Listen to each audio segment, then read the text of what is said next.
Jackson heard the voice of his wife's friend Beck, as her friends called her, who had just gotten home from golf on Saturday, a little earlier than he had planned. Diana was sipping a mimosa and his wife was laying on a tanning rack with her back to the door. Beck was on her right, redhead Steph was directly in front of Dee, and Shell was on her left, laying on a towel by the pool. "I've been wondering what that would feel like," and his wife replied that y'all talk about it, and besides, I'll be careful so Jackson doesn't find out, and I won't be like Jade, who's a friend of theirs, and tell the ladies stories of endless seduction and incredible nights, and that the whole thing with me and Candace was bullshit, and I've been divorced for 3 years now, and I'm regretting it because she's made every stupid decision, and she's become a stumbling block for me. Now she's going to be a stumbling block for you too, Beck replied sadly. He heard his wife's answer once and for all. That's all I want to know if size really matters as much as Candace. I want to know if size really matters as much as Candace says. That's not true, Cheryl added. If you must know, back in college I had an affair with a man, but after the passion wore off, a man with dignity who existed only because of his dignity. In fact, he wasn't interesting at all. She pursed her lips. It was just a sporting event, that's all it was. Damn it, there was no romance, there was nothing. Never been married, Steven added. I warned you when you wanted to come to our bachelorette party. The biggest problem you have is that you started an affair with this guy. You're dating him, and whether you know it or not, I'm not dating him. We drink and dance and have fun, Diana said. Until last night he told me he was dignified and wanted to spend the night with me, and until last night I was on my best behavior until he showed it to me, and now that I've got it in my hands I want to know how it feels very much. She laughed. And I'm flying off the handle just thinking about him. And Baker sits down and leans against Diana. Understand? I know, that's where you're headed. I'd give anything for a man like Jackson, who was nice and friendly to everyone, did good business, and was a good father. It's your funeral, but I'm here to say that when Jackson dumps you, I'll do everything I can to make him mine. Diana looked up at her friend. You don't understand. I have to do this, just this once. Beck looked sad. Jackson listened to the conversation and was enraged. He had lived with his wife for over 20 years and she was about to have an intimate relationship with a man she had met at the club. In a fit of rage he pushed the screen aside, knocked the railing off and rushed to the pool. She turned to face her husband, the anger in his eyes for all the women to see. His right hand grabbed her wedding and engagement rings and ripped them from her left hand. My rings, she cried. You're not my wife anymore, so you can go have fun today. He angrily threw the rings off the roof and onto the street in front of their house. Go make out with your boyfriend in a dignified manner. He was shaking with anger. Steven stood up first and tried to reassure Jackson. Calm down, Jackson. She really hasn't done anything wrong, he replied. You all know what happens when you start bringing her to parties, especially you, Steven. He pointed his index finger at her. Now that you're all here, help her get her stuff together and get her out of my house. Cheryl smiles, the smile she uses to control her husband. I go for an hour and when I come back I don't want her in my house, and guess what? Steph has a new roommate. Jackson goes in the house and then walks back out the door. Because I heard what you said too. I'm looking forward to our date, but just so you know, I'm not going to spend the night with you until the divorce is finalized. A week later she got what she wanted at the bachelorette party on Friday. Baker watched as Dee greeted her boyfriend, the kind of guy she knew he was. She knew he had been the roommate of the man who had seduced her all those years ago, and it was something she'd always regret. And she knew that tonight Dee's life was going to be changed forever just as hers had been. But she'd known Dee since grade school, and she knew that once Dee had decided on something it was decided forever, and she regretted that. She hadn't filmed this sooner. Seduction at the last few bachelorette parties. She'd taken pictures of her friend's behavior on her cell phone. Now it seemed she'd taken those pictures to take away Dee's husband and make him her own. Maybe that's what was happening. She assumed Dee wasn't dancing with her boyfriend tonight.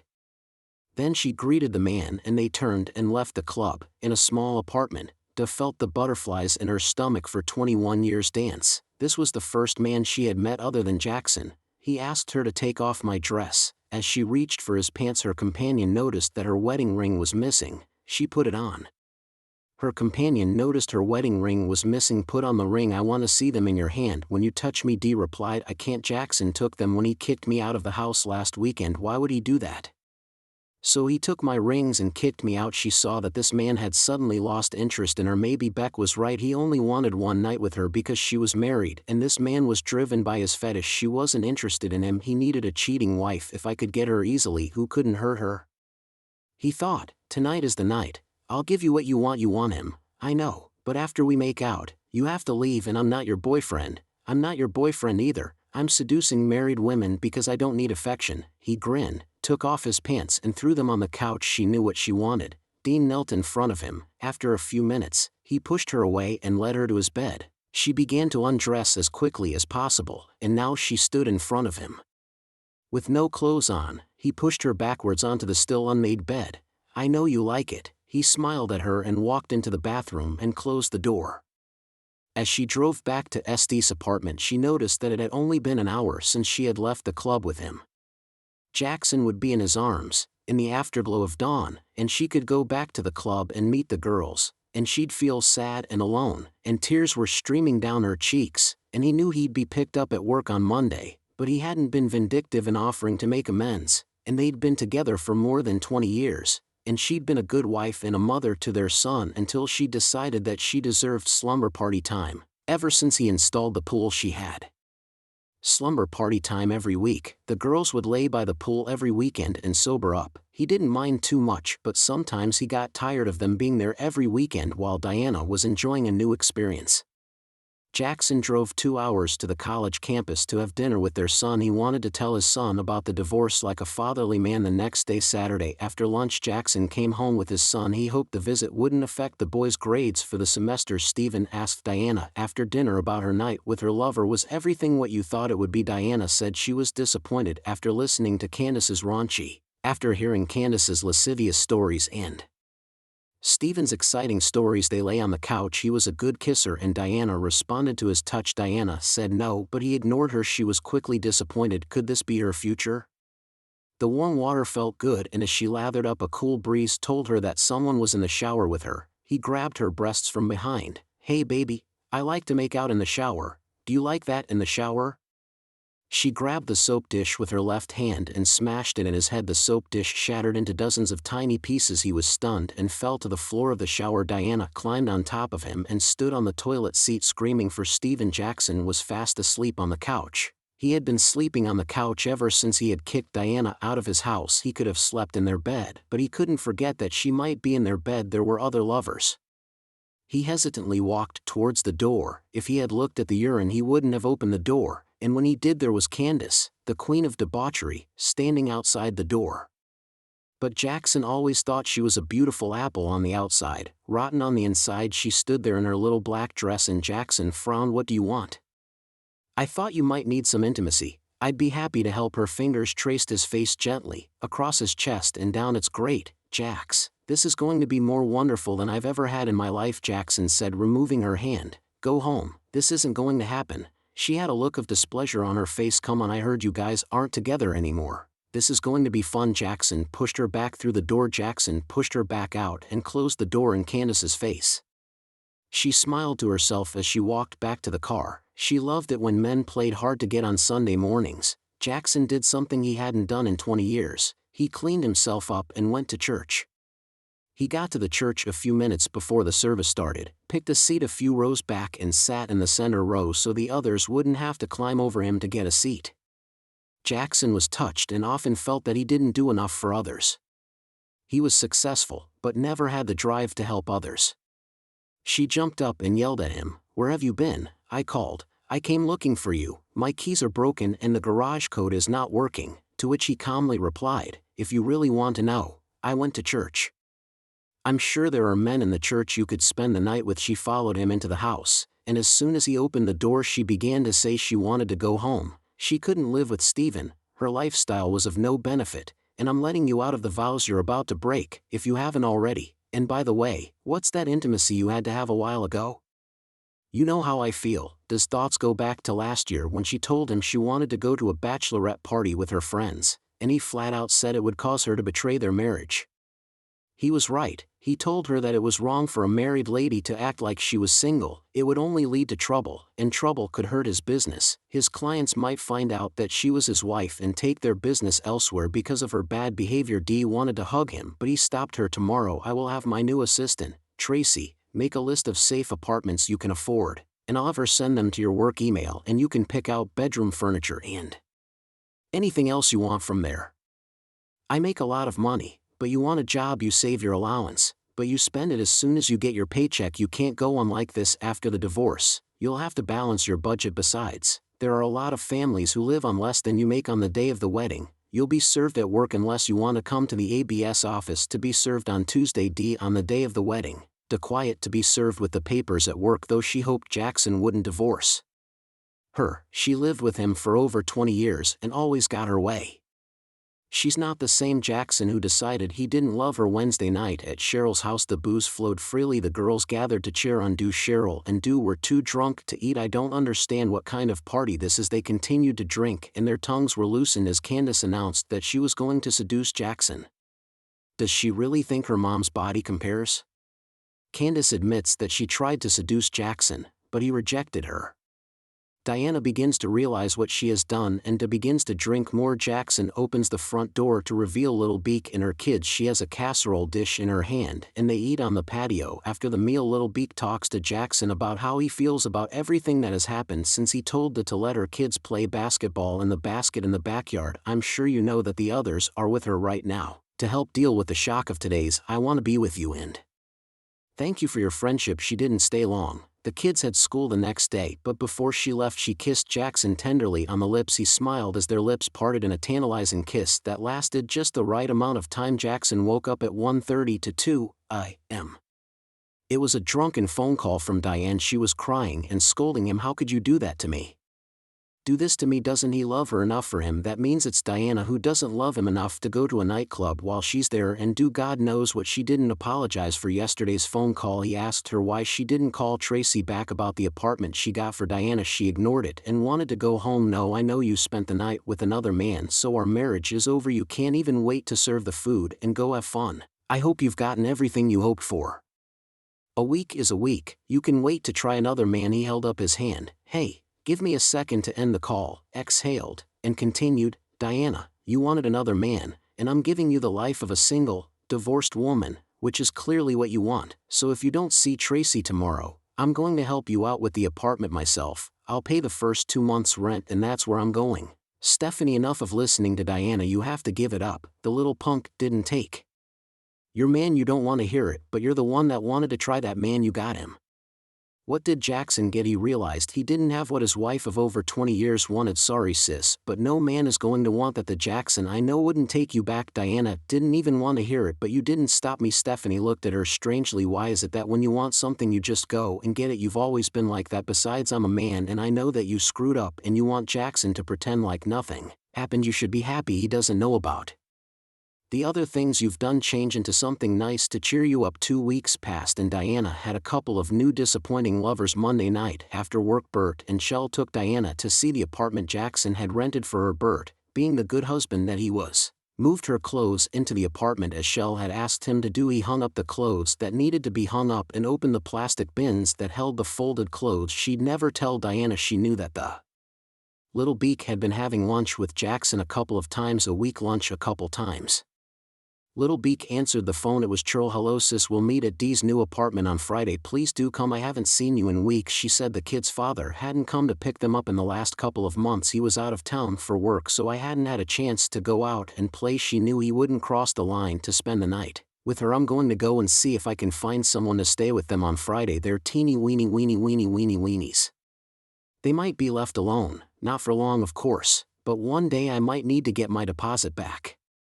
She was the only friend Diana liked and he only tolerated other people to keep the peace. Over lunch with Jackson on Thursday, Little Beak asked him if he would babysit so she could go to Diana's. Jackson was very fond of her 3 children who were 13, 15, and 16 years old, and whom Jackson regarded as his uncles, and with whom Jackson played parrot basketball when they visited, and who missed very much the time he had spent playing basketball with his son when they played basketball together.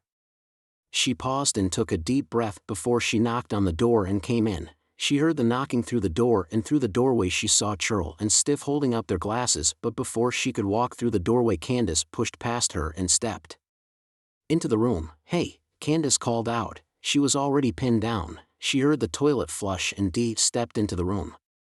There was a lot of tension between the Dunes and Pocahn, but after drinking the wine and whiskey, there was no tension all night. Tongues were loose. Chell thought they should all help Dee to get back to Jax, which made the Beak hurt inside. She had real feelings for Jackson, not Jack, but Jackson. A slightly inebriated Jade told the girls Dee couldn't get him back unless she made out with him, and she said she paid when she gave it to him. He felt good in her hand, not too big but not too small. Either she said it was the perfect size to give her maximum pleasure. Birdmouth scolded her for not talking like that, but Candace replied, "Oh yeah, little mama has plans for Jaxie. Do you think you can have him? Monty needs a daddy to take care of her kids, and he's an empty nester, so why should he be the one to raise your kids?" She knew her friends were shallow and her ex always liked to point that out to her, but hearing Candace talk about her Jackson like that was too much for her, and before she could argue with Candace, Dee pulled her by the hair and yelled at her, "Stay away from my husband, little beak. He's mine, so you stay away from him."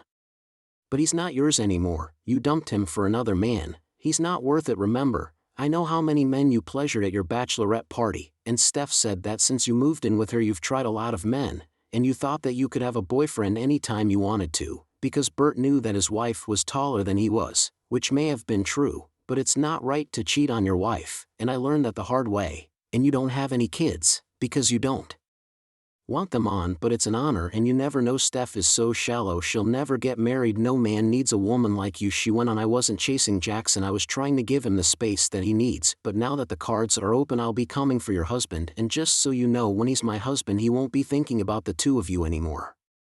He'll never regret being with me, I promise you." With those words she slammed the door. Smallmouth came home and sat in her spare room for half an hour. The kids were with Jackson and she didn't want to be alone. She took out her cell phone and dialed Jackson's number. She took a seat on the bench behind the fence. Her oldest son didn't need his guidance, but the youngest did.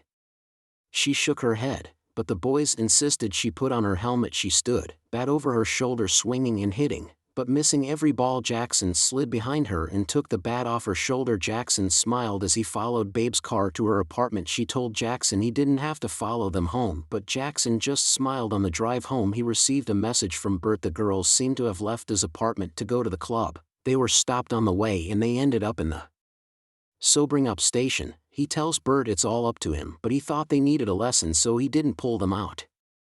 He wondered if Diana was the driver. Over breakfast Jackson and Little Beak continued with Bond. She told him about the night before at Dee's and what she had said there. He thought it was funny that she had let them out of the car. He wondered why she had left so early, but hoped that she had been doing it for his own good. He knew that it was selfish, but everyone wanted something like that. She nodded her head in agreement. "I feel safe and protected." She blushed when she said this. "Honestly, I fell in love with you many years ago. I think I did. I know you are married, but I will wait for you for as long as necessary. Next Monday, I take the SC's test and you will see that I am clean. Honestly, I haven't had intimate behavior with a man in over a year. You don't understand now and I hope you never do, but when you're divorced and have kids you can't date, but you want to feel loved even though you know you're not right, but just miss I'm not like the others. I don't go to the gym, my mom's body gets me talked about, I don't have the money to do that. I don't get enough alimony to even pay for their food. It's hard to support 3 teenage boys." He squeezed her hand in his. "You look great, you're beautiful and curvy. I like curvy." He gave a devilish grin. "I can't wait to see your curves." The waitress brought their bill and he took it with a smile. They stood up and looked at her and smiled. "Do you have any plans for today?" Jackson stood in front of the bathroom mirror in his underwear and looked at himself in the mirror. He was going to be intimate with the first woman he had been with in 25 years, besides his ex-wife. He took a deep breath and opened the door to his room, expecting her to be sitting on the bed waiting for him, but was surprised to find her lying under the covers, which were pulled up to her chin. Jackson was slightly disappointed. He wanted to turn her around and told her that when he pulled back the covers on top of him and lay down on her bed, "You can turn me around next time, when I feel more comfortable. This is a new thing for me and I don't want you to be disappointed in my body." Jackson pressed himself against her, unclothed, and the warm touch of her ample, large breasts turned him on. "Your body will never disappoint me, no matter what the ex looks like, and she's doing it for herself, not for me, because I've always been attracted to curvy girls." He leaned down and kissed her for the first time, her breath catching in her throat as they kissed tenderly, exploring each other until the warmth underneath them grew and their kisses became more passionate, as if they were trying to engulf each other. It had been a long time since she'd done anything like this, or anything like this at all. Her ex-husband and most of the men she had dated since her divorce had never tried to please her. These men, including her ex-husband, only wanted to make themselves happy. He continued to hold her and they both drifted off to sleep. Jackson was the first to wake up. He looked at Rebecca fondly. His mind drifted to her little mouth. She was Dean's friend. Bix was a fun girl, but Rebecca was the mature woman he had in mind. He enjoyed his time with her and also with her boys. He hadn't realized how much he'd missed being a father. He kissed her and woke her up. Rebecca, she kissed him. I don't want any better. Rebecca laughed until she saw the alarm clock. Oh, it's been over an hour. The boys will be worried getting out of bed. Jackson was happy to see her body for the first time. She may have thought she was overweight, but he thought she was perfect. Can I use your shower? I want you to bring the kids in a couple hours. I want to make sure they don't mind that I'm dating their mom, he asked her. When Rebecca returned with her sons, she found Jackson had put hamburgers on the grill and potato salad, beans, and dressing on the table. If you guys are okay with it, which is important because I like you a lot too, can I go on a date with your mom? The three boys looked at each other in disbelief. No one had ever asked them such a question before. Rebecca started to tear up as she watched this. Her boys needed a man as much as she did, a man who would be a good role model for the young men when they grew up. She reached for a paper towel to wipe her tears and watched as her brother grabbed a basketball from the closet and ran to the basketball court while Jackson and his brothers waited to play a regular game of doubles. She wiped her hands on a kitchen towel and walked through the patio door into the house and towards the front door, and as she opened it to greet the door, the doorbell rang again, and Rebecca was pushed into the house by Da and fell on her back. He's my husband, it's his responsibility. No, it's not his responsibility, it's your responsibility to get you out of the sobering up center. Don't get arrested for public intoxication, take responsibility for your own life. You left him, and I want to be there for him so he doesn't fall into the darkness like my ex-husband did. She crosses her arms and looks Dan in the eye. You are who I was 3 years ago. Your husband is divorcing you and you're going to be so sad because you're going to be so lonely. 45 years old, you're sitting at home on a weekday night waiting for Friday and Saturday night when you can find some man who can warm your bed. I hadn't planned on it, but this morning I made love to Jackson. She held up her hand. You and I both know something. We both know he's an incredible lover, so thoughtful, so passionate. She smiled to herself. It's so rare. Da cried. I'm so stupid. You're so right. He's fantastic. He's the best lover I've ever had. I forgot about it. I thought I'd have an adventure he'd never know about, that I'd try something better than intimacy, something that only happens once in a lifetime. She paused. I've already had it, Dee whispered. Thex walked to the patio door. Jackson was outside with the kids. I can go get him. Da stood next to her friend and watched as Jackson threw up a basketball that went through the rim. He's a great father. I forgot how much I loved watching him play basketball. She looked at her friend. Do you love him? Yes, BX declared. I want you to know that today is the day. I don't know if he loves me as much as I love him, but if he chooses me, I'll spend the rest of my life making him happy. Diana sobbed. I actually came here today to seduce him one more time, to make love to him one last time, even if he's in a lot of pain, and if he makes love to you, that's the end of the line, and he's moving on with his life. Da turns and walks back to the door. She stops in the doorway, turns around and tells him I will get a lawyer and signs the papers. Rebecca tells Jackson about Da's visit and says her lawyer will contact his lawyer. Jackson knows that Diane needs closure. She asks Jackson to forgive her for being selfish and sentimental. She forgets how incredible Jackson is. She even regrets starting to hang out with the girls. I know you cheated on me at the bachelorette party. You were always seen by people you didn't notice for years. I got pictures and texts from people who saw you at clubs and restaurants. I know I'm done. If you don't want me, then let him get you. He's gone. Have a nice day, Diana. You'll always be a part of my life. We have a son. We'll see each other on birthdays and vacations. I'll be polite and friendly. I'll be available for emergencies. But we'll never sleep in the same bed again. He closed the door behind him, and Diana burst into tears. Thank you for taking the time to listen to today's story. And if you enjoyed it, please consider bookmarking and subscribing. And if you haven't already, please share your thoughts on the events in the comments below.